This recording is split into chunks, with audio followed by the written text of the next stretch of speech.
Hi guys, it's Kelly here, and today we're going to be using some Simon Says stamp products. We're going to be using the All My Love, the Poinsettia, and the Oh Happy Day set. So, one of my followers, Tina, has been asking me for a daisy style, a white flower coloring tutorial. So that's what we're going to be doing today. So I'm using Intense Black ink by Simon Says Stamp because it's Copic safe, and I am stamping on watercolor paper. After I stamped all of my flowers out, I just hand drew in some stems. I'm using a 0.25, which is a really thin tip for my writing pen because I'm not really concerned about the thickness or the shape of them right now. I'm more or less going to worry about that when I go to the outlining at the end. So I'm also stamping some of my leaves in order to get around those stems. If I needed to, I just used a Post-it and kind of blocked them off where I needed. But that's basically, this is going to be the layout for our card. You can see I'm using the full stick Post-it notes for my masks anywhere that I need it to get those leaves in. I'm going to be using some liquid biscuit to do a different kind of masking. And this is because I want to do some ink smooshing with distress inks in the background. That's why I'm working on watercolor paper. So I have a paintbrush that is designated for this because it does tend to stay goopy no matter how much I clean it. But you just want to put a, not too thick of a coat, but enough down that there isn't going to be any ink that gets around it. So the bottom one is dry, the top one I'm just finishing. So you have to let it dry completely before you do anything with it. And you'll know it's dry because you'll be able to see through it. It'll be orange, but you'll still be able to see through it.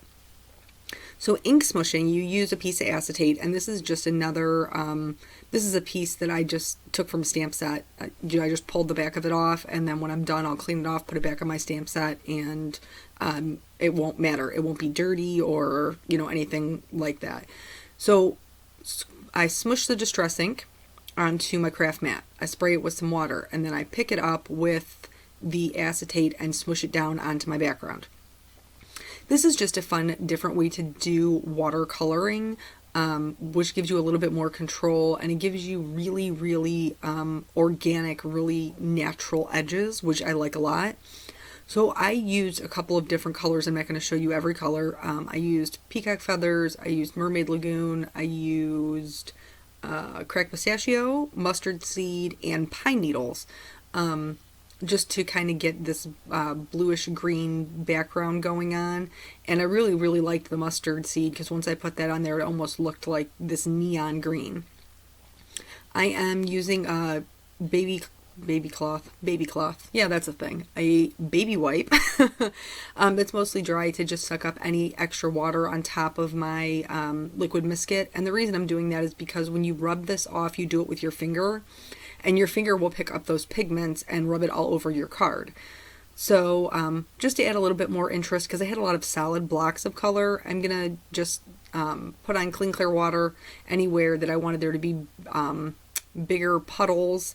I just kind of made my own puddles. I just took the nozzle like straight to the paper and just made little puddles with it. You want to let this sit for a minute so it can pull up the color, and then just go ahead and blot it off with a dry paper towel. Now we're going to go to the removing. I just do mine with my finger, and that works fine. If I run into any trouble where I'm having a hard time getting it pulled up, you can bring in a white eraser or a, what does Christina Warner use? She uses a adhesive pickup. That's what she uses. So any of those things will work. Just make sure it's completely dry before you start picking it up. Now we're going to move on to the Copic coloring.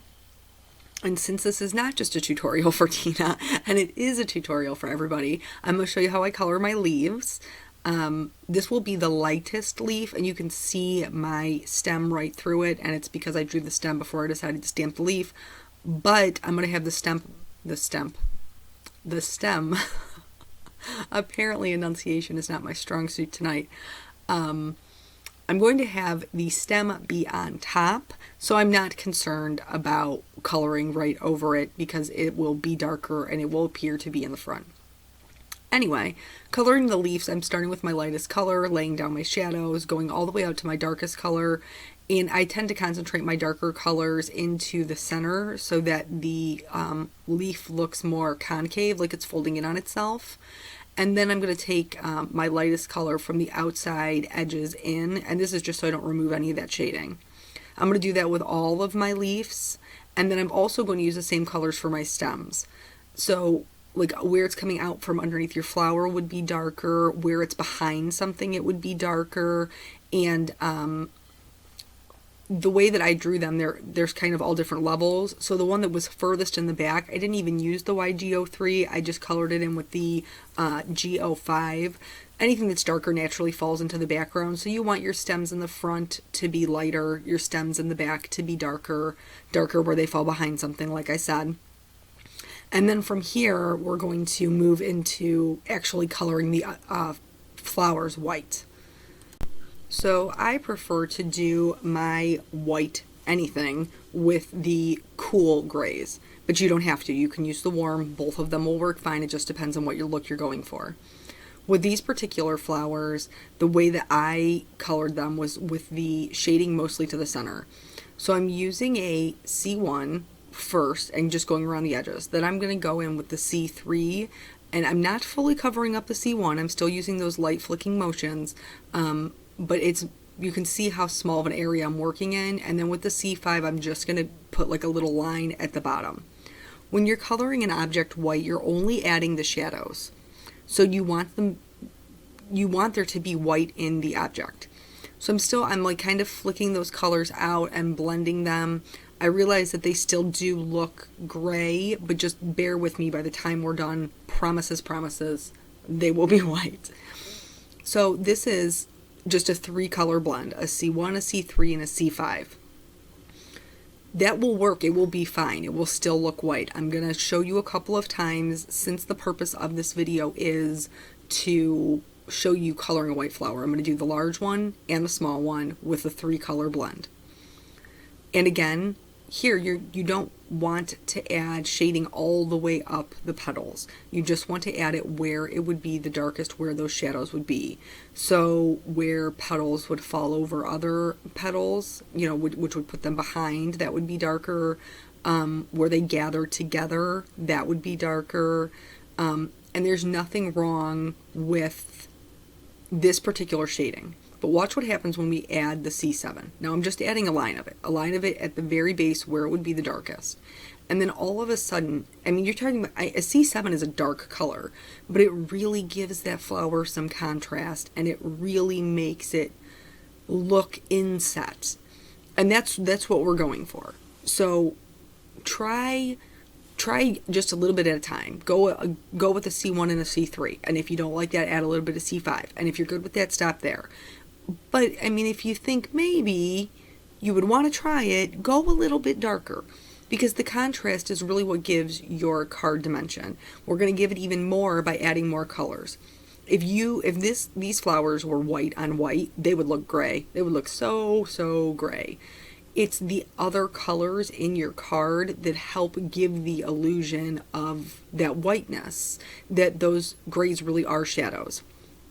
So I picked out some oranges and some reddish browns, and that wasn't dark enough. And again, this contrast is so important. I'm adding an E29, which is a really dark brown, but when I do, you'll see that everything just kind of comes together.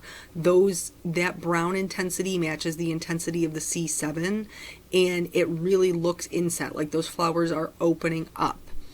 Another way we're going to add to the white is to give this a shadow. I'm using the same C markers that I did before. You want to be very careful you don't bleed into your petals, because we want to show off how white they are. So the dark color next to them will help us do that. I color all of my shadows as if the light source was in the top right, so the shadows will be to the bottom left. After I put down the C5 over everything, I went in and blended with the C3. And then the last one I will do will be the C1. And this is just so it flows nicely into the background. But it also helps it pop up away from the background, so the flowers look like they're on top of that watercolor. Another thing that we're going to do, how about I keep saying that? Another thing and another thing and another thing. All of these things that we're doing are to enhance the whiteness of that flower. And a bold black outline will do that. I tell you all the time in my videos that it helps your colors pop, and it is true. It's because the dark provides more contrast. So, I mean, look at how white they look right there. I mean, they look so white. And when we first started, they looked super gray because there wasn't any other color to compare it to. So here I've picked out a sentiment. This is actually going to go to one of my girlfriends. She's been sending me really, really beautiful cards, and I have sent her nothing because I am a terrible friend. So I am going to send her this card. I promise. It's coming her way. So I stamped these in the black Simon Says Stamp ink. I really love the way that that ink stamps for sentiments. And then in order to make it a little more legible, I'm going to go in with my white gel pen and outline the sentiment, both the large love and the small I love you and miss you, the little you and miss you. I'm adding some clear Wink of Stella to the flowers because I love me some shine. And that is the entire card. So, Tina, I seriously hope this helped you. And I hope that the rest of you learned something too. And I will catch you guys on the next video. Thank you so much for watching. Bye.